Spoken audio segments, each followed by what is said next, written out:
Hello guys, ওয়েদারটা কত সুন্দর দেখো। তোমাদের সামনে তুলে ধরলাম আজকের ওয়েদারটা। জানি ভিডিওটা খুব একটা ভালো লাগছে না, কারণ এটা মেয়েদের ভিডিও না।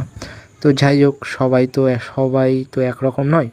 অনেকে এই ভিডিওটা অনেকটাই ভালো লাগছে ওয়েদারটা দেখে। তো ওয়েদারটা দেখো, আমি তো খুব মজা নিলাম সেই দিন। খুব ভালো লাগলো। বিকেলবেলা একটু বেরিয়েছিলাম বাড়ির সামনেই এই জায়গাটা। তাও আমি বলে দিচ্ছি জায়গাটা কোথায়। এটা হচ্ছে আমাদের কাকিনাড়ার মধ্যে, পানপুরের মধ্যে, কেউটিয়ার মধ্যে, কাশিবাটির মধ্যে, দক্ষিণায়নপুরের গ্রামের মধ্যে পড়ছে। যারা এলাকার লোক তারা তো চিনবে, আর বাইরের লোক জন্য বলা কাকিনাড়ার মধ্যে জায়গাটা। তো ভিডিওটা কেমন লাগছে জানিও, ওয়েদারটা কেমন লাগছে জানিও। সত্যি এমন ওয়েদার খুব কমই আসে।